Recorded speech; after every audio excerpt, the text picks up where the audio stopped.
माँ दुर्गा के छठे रूप का नाम माँ कात्यायनी है। इनका कात्यायनी नाम पड़ने की कथा इस तरह है। कत नामक एक प्रसिद्ध महर्षि थे। उनके पुत्र हुए कात्य ऋषि। इन्हीं कात्य के गोत्र में विश्व प्रसिद्ध महर्षि कात्यायन हुए। इन्होंने भगवती परा अम्बा की उपासना करते हुए बहुत वर्षों तक बड़ी कठिन तपस्या की थी। उनकी इच्छा थी कि माँ भगवती उनके घर पुत्री के रूप में जन्म ले। माँ भगवती ने उनकी यह प्रार्थना स्वीकार कर ली।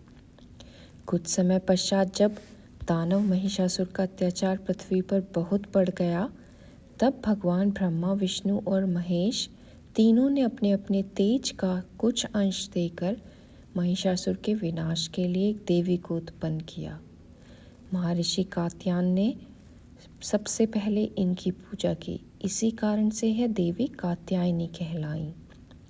ऐसी भी कथा है कि ये महर्षि कात्यायन के यहाँ पुत्री रूप में उत्पन्न हुई।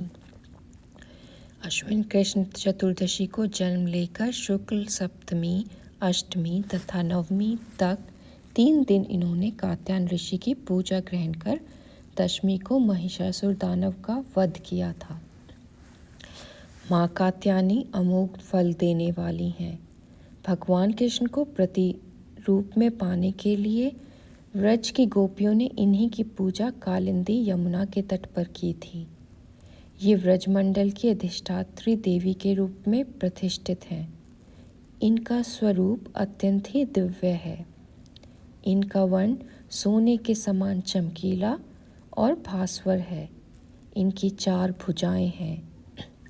माता जी का दाहिनी तरफ का ऊपर वाला हाथ अभय मुद्रा में है तथा नीचे वाला वर मुद्रा में। बाईं तरफ के ऊपर वाले हाथ में तलवार और नीचे वाले हाथ में कमल का पुष्प सुशोभित है।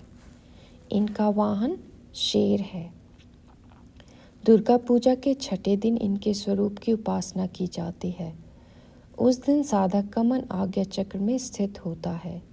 योग साधना में इस आज्ञा चक्र का अत्यंत महत्वपूर्ण स्थान है। इस चक्र में स्थित मन वाला साधक माँ कात्यायनी के चरणों में अपना सर्वस्व निवेदित कर देता है। परिपूर्ण आत्मदान करने वाले ऐसे भक्त को सहज भाव से माँ कात्यायनी के दर्शन प्राप्त हो जाते हैं। माँ कात्यायनी की भक्ति और उपासना से मनुष्य को बड़ी सरलता से अर्थ, धर्म, काम, मोक्ष चारों फलों की प्राप्ति हो जाती है। वह इस लोक में रहकर भी अलौकिक तेज और प्रभाव से युक्त हो जाता है। उसके सारे रोग, शोक, संताप, भय नष्ट हो जाते हैं। जन्म जन्मांतर के पापों को विनष्ट करने के लिए माँ की उपासना से अधिक सुगम और सरल मार्ग दूसरा नहीं है। इनका उपासक इनके सानिध्य में रहकर परम पद का अधिकारी बन जाता है। अतः हमें सर्व भाव से माँ के शरणागत होकर इनकी पूजा उपासना के लिए तत्पर रहना चाहिए। इस दिन भक्त आग्नेय चक्र में अपना ध्यान समाहित करते हैं।